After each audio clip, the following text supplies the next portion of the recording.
It's for work, you know. Even as his daughter protested, her father, Kenny, wouldn't listen. You really should cancel that trip. His daughter was desperate, trying to get him to stop. We had originally planned to hang out this weekend, just the three of us.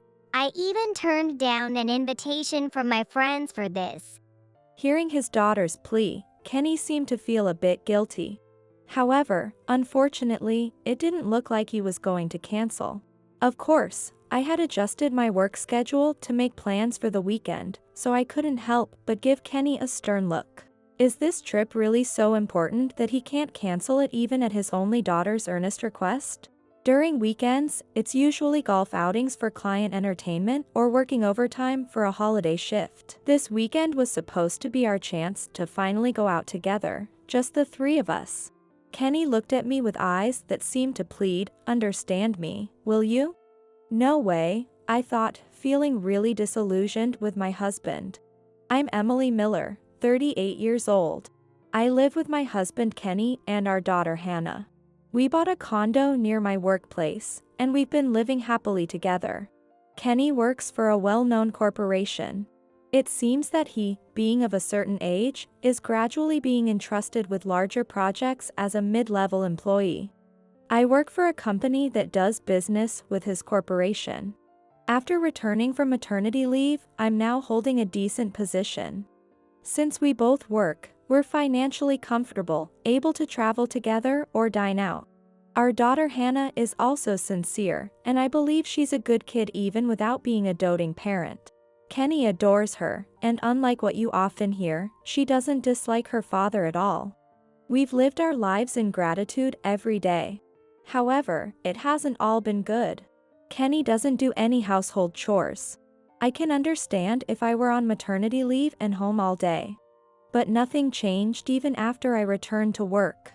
Childcare, cooking, cleaning, laundry, it all falls on my shoulders. Feeling at my limit, I asked Kenny to at least help with half of the childcare or chores. His response was irritating. I earn enough that you could quit your job if you wanted. If you don't like it, why don't you just quit? He flatly refused to help. Looking back, I might have been experiencing something like postpartum depression. It became clear that Kenny's kindness was only superficial, not truly caring from the heart. Friends might think he appears kind, because he acts affectionate towards Hannah when colleagues are around, but they don't see the reality that I do. When things get tough, I hire a babysitter or outsource housework without discussing it with him. While watching the neighboring couple with their children, I longed for my husband to have such thoughtfulness. Even complaining about someone's husband not washing dishes properly sounds bitter because of how hard my days are. Hannah has grown well, and I've fully returned to work. As she started elementary school and our life settled into a new routine, Kenny began going out more. On weekends, it's drinking parties, social gatherings, business golf, or barbecues with his colleagues of the department, hardly ever at home. I just want to spend our rare days off together as a family.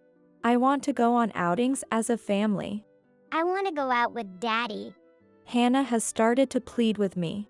While I always make sure she has fun shopping or at the movies, she clearly misses having her father with us. Kenny doesn't consider her feelings at all. I'm going camping with colleagues tomorrow. I'll be staying overnight, so I won't be home. He quietly told me before bed. Occasionally take us camping too. Hannah wants to go with you. I couldn't keep my patience anymore, feeling sorry for our daughter who's been enduring so much. I'm not good with bugs, so taking me camping is out of the question. At that, my husband's mood quickly soured. I'm going with colleagues because it's part of my job. We're not just lounging around like you guys. Don't talk nonsense. He snapped angrily. He has always had a temper, but never before had he said such harsh words without us even arguing. Rather than getting angry, I was too shocked to speak. Hearing his shouting, our daughter, who looked startled, came out of her room. Daddy, what's wrong? Did I do something bad? Are you upset because you're busy with work? Let's play together on your next day off. As she said this, She hugged him tightly. Feeling awkward in front of our daughter, my husband muttered an apology and retreated to the bedroom. Left alone in the living room, I was still irritated and couldn't accept it. Indeed, he had been popular since college, known for being the life of the party and liked by everyone, regardless of gender. I had always admired that about him. Thinking about it, it seemed strange to be upset over that. It's no wonder he's relied upon at work just like he used to be. Though I was still not satisfied, I decided not to push further as it seemed problematic to deny my husband's strengths as a wife. After seeing our daughter's sad face, my husband's weekend outings began to decrease. She has built a good relationship with her father. However, even though he goes out less, he doesn't help with the chores. We just manage to go out as a family now and then. Most of the housework and childcare still fall on me. My dream of doing simple chores together like cooking dinner or working together on trendy DIY projects to build a storage shelf doesn't seem likely to come true. But as a teenager, our daughter enjoys outings with the three of us, always pleading with her father about where she wants to go. He seems not entirely averse to it, and they were planning to go to an amusement park next month. I always watch these scenes with a smile. Today, after a long time, I went to the mall just with my daughter. Why just the two of us? Because my husband had left in the morning to hang out with colleagues.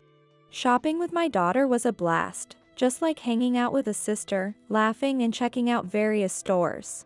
With my husband around, I always feel bad about leaving him out, so I can't fully enjoy exploring the mall. Let's eat something tasty, She said as we walked through the food area. That's when I saw the profile of my husband, who I had seen off in the morning. As I approached to call out to him, I noticed a young woman beside him. Seeing me frozen in shock, my daughter seemed to realize. Mom, isn't that? I felt weak at the knees. Her face looked like she was about to cry. He said he was with a colleague, so maybe that's who it is.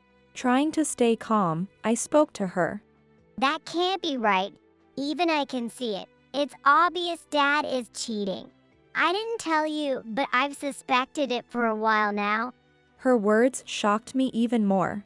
I thought he was just hanging out with colleagues. Maybe I was just being oblivious. Overwhelmed with disbelief, my daughter added more. Actually, I've sometimes peeked at Dad's phone. You never suspected, so I pretended not to know, but I've seen messages that look like he was cheating. I was shocked, staring at my daughter.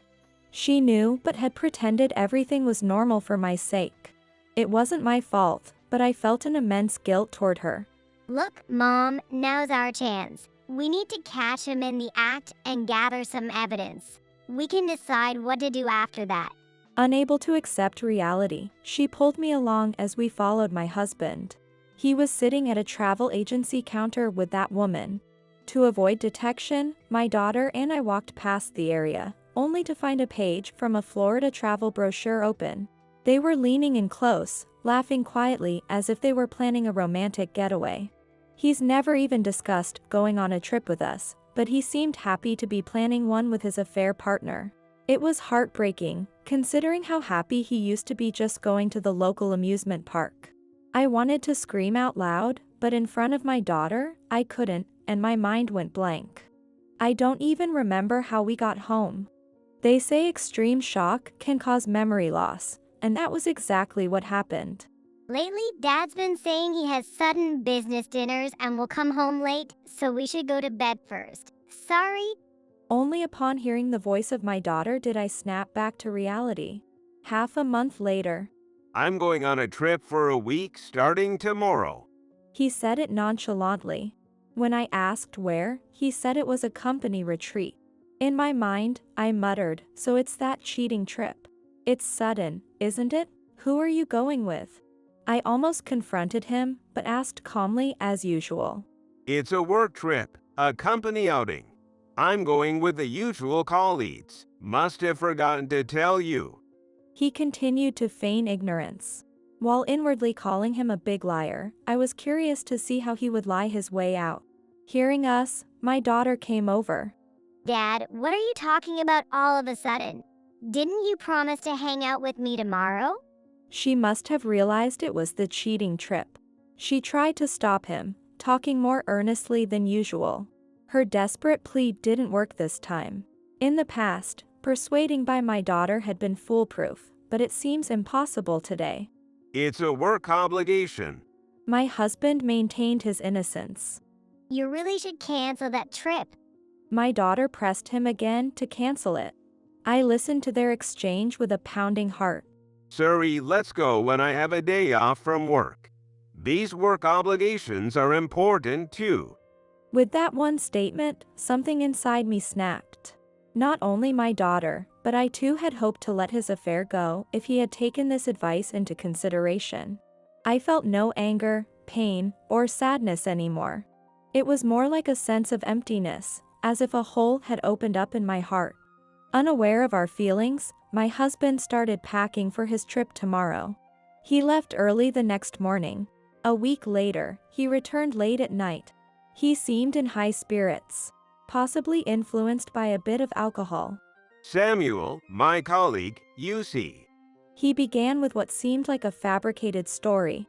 After he finished his story, he said he was tired and quickly went off to bed. I sighed as I put away his things, telling myself this was the last time.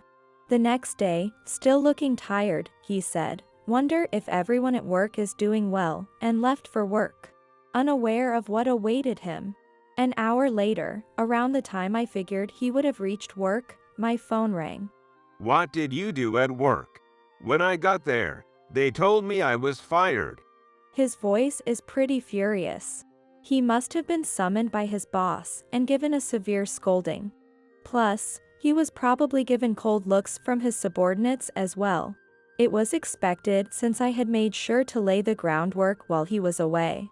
"I don't know what you're talking about. I have to go to work now, so don't bother me," I said sharply and hung up.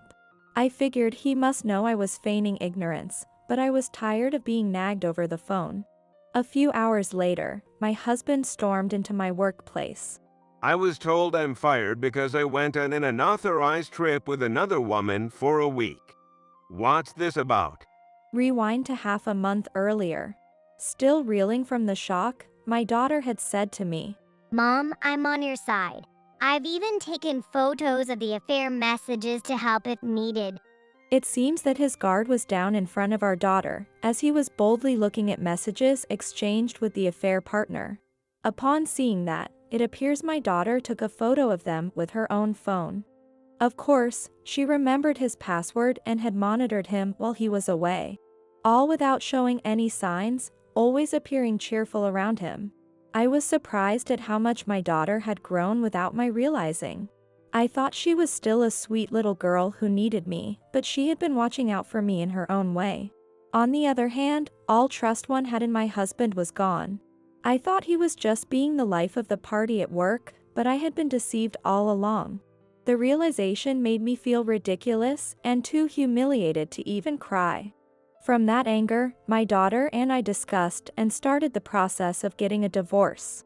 I decided I had to be strong, not just for my daughter's sake, but I couldn't keep feeling down about it. I could have hired a detective to investigate my husband's actions, but that would cost money, and we already had substantial evidence. So first, I placed a GPS tracker in an inconspicuous part of his bag. It was to check if he was really coming straight home from work as he claimed. Whenever there were dealings with my husband's company, I took the lead, probing about him and his workplace. It quickly became clear that he was stopping at hotels after work or dining at upscale bistros. I also found out that there were no outings or trips with colleagues like he claimed at his company. My suspicion turned into conviction, and instead of feeling down, I focused solely on making him regret his actions. My daughter and I had solid evidence. We decided that if he canceled the affair trip, we would let it go, but if he went, we'd ruin his life. That's why she desperately advised him to cancel, but he left without noticing. Of course, my daughter was monitoring his phone, so we already knew all the hotels he would stay at. I took time off work and gathered solid evidence of the affair trip in the first 3 days. Then, with enough photos to make it indisputable, I returned home first. On the 4th day, I took them to his company and spilled everything to his boss. The boss was shocked, having heard from my husband that my wife's father had passed away, and I need a week off, only to see me, his wife, appear at work as usual. It was embarrassing and disappointing to know he'd stooped to such lies. Truly, this is not behavior befitting a nearly 40-year-old man. It's irresponsible to both his family and his company. His boss said indignantly, promising to fire him as soon as he showed up for work. Unaware of this, my husband went to work. Naturally, he faced his boss's wrath and was scoffed at by his subordinates, utterly disgraced. I quietly celebrated that my 2 weeks of gathering evidence had paid off. As I was laughing to myself, the phone rang again. Don't hang up on me. Because of you, I'm in a mess here. I've been fired. He raged on the other end. He was completely ignoring his own actions. I didn't ask for you to be fired. Isn't it your fault? After all your cheating and messing around with other women, don't blame me. And don't make up my parents' funeral. That's just bad luck. This isn't a child faking a sick day. Once I started, I couldn't stop. The things I've been holding back all this time suddenly came pouring out like a dam breaking. I unleashed a torrent of verbal abuse just to get it off my chest, and then issued an ultimatum. Go stay with her. I'll move out in a week. We're getting a divorce. I finally said it. I had mostly packed my things during that week. Okay, calm down. There seems to be some misunderstanding. I'll wait at home. Let's talk. He realized I wasn't going to be fooled as usual when he felt my resolve. There's really nothing to discuss, but I just want to clear the air. Fine. I'll be home around 7. I needed to get him out of my workplace, so I sent him home. True to my word, I returned home after 7 with a heavy heart. My husband was there, drunk and flushed. I didn't want my daughter to witness a battleground, so she was staying with a friend. While waiting for me, my husband probably could do nothing but distract himself with alcohol. Realizing he couldn't even think to unpack his bags from his trip, I felt certain he would never change. You really did it, destroying my life. He yelled as soon as he saw me. That's what he did himself. It sounded like he was acknowledging his own actions. Suddenly, I was slapped hard across the face twice. I was stunned at first, not realizing what happened, but my face stung, confirming I'd been hit. Out of fear, I grabbed a cushion and a book nearby and threw them at him. Stop it, calm down, please. Just when I felt I might continue to be hit, a man burst through the door. Josh, my father-in-law, rushed in and stopped my husband. You've done something terrible, and now you're hitting your own wife. And Sarah, my mother-in-law, came in after him, flustered. This stupid son. She cried while hitting Kenny. She's to blame. She orchestrated it all. You're the one to blame. You caused all of this. Are you okay? My parents came into the room late. Seeing my face, my father immediately understood what happened and lunged at my husband. How dare you do this to our precious daughter? You've hurt her, both emotionally and physically. He was completely beside himself. It's okay now. You don't have to endure anymore. My mother said as she hugged me tightly. Relieved, I started crying. After a few slaps, Josh grabbed Kenny's head and turned him to face me. I'm terribly sorry for what he's done to your daughter. He apologized profusely to me and my parents. I'm really sorry, Emily. I can't apologize enough for what my son has done to you and Hannah. I don't know how I can ever make amends, Sarah said, crying as she apologized to me. Sarah, it's not your fault. It's Kenny who is to blame. I have to take some responsibility for not noticing, I said, although I didn't really feel that way, but I couldn't help saying it when I saw Sarah's face. Unlike Sarah and Josh, my husband's anger towards me hadn't subsided, and after being beaten by his father, he glared at us like a demon. Josh hit him again and continued to apologize. Seeing that my husband showed no sign of remorse, Josh promised to come back and apologize again, and then he, my husband, and Sarah left. My parents, worried, couldn't stand to leave things as they were and suggested that my daughter and I should come back and stay with them until things calmed down. Everything was finally over, and exhausted both physically and emotionally, I gladly accepted their offer. My daughter and I began living with my parents. Every day my husband calls, saying, "Let's start over. I can't make it without you guys, and I love you guys," over and over. I blocked his calls and emails. Still, he tried to reach me, so I quit social media and even canceled my cell phone to start fresh. Then, he began showing up near my workplace. He's saying things like, "I'll stay at home and you work, then everything will work out. You're the reason I lost my job, so lend me some money. Take responsibility." I trembled with fear, not knowing what he might do next. It was a nuisance at work, and I couldn't bear the thought of being harmed again. There was even a chance it could escalate to him using a knife. Desperate, I went to the police station with a medical report I had saved when I was hit and reported I was being stalked. After explaining everything to the police and showing the medical report, I filed a report for assault. This meant exposing my husband to the police. Though the injuries weren't serious, I was able to obtain a restraining order against him for both me and my daughter. It might just be a small consolation, but it felt like the police were protecting us from my ex-husband. Thanks to involving the police and having both our parents witness what was happening, the divorce went smoothly. As a gesture of apology, I received a larger than usual alimony, and of course, I got custody of our daughter. With that money, I decided to buy a condo near my workplace, and we moved there.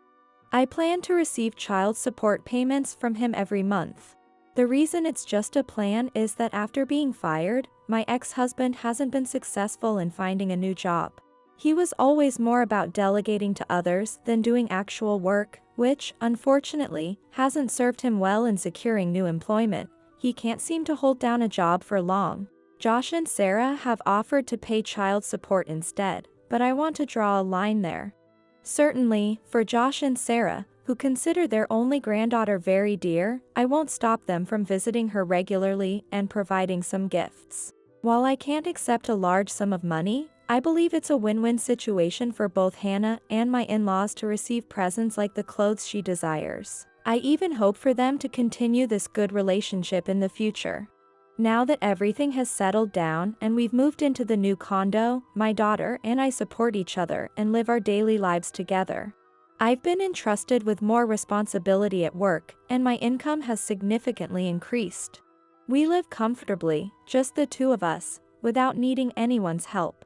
Living near my parents, we spend a lot of weekends together, and my daughter is dearly loved by both sets of grandparents, growing up healthy and happy.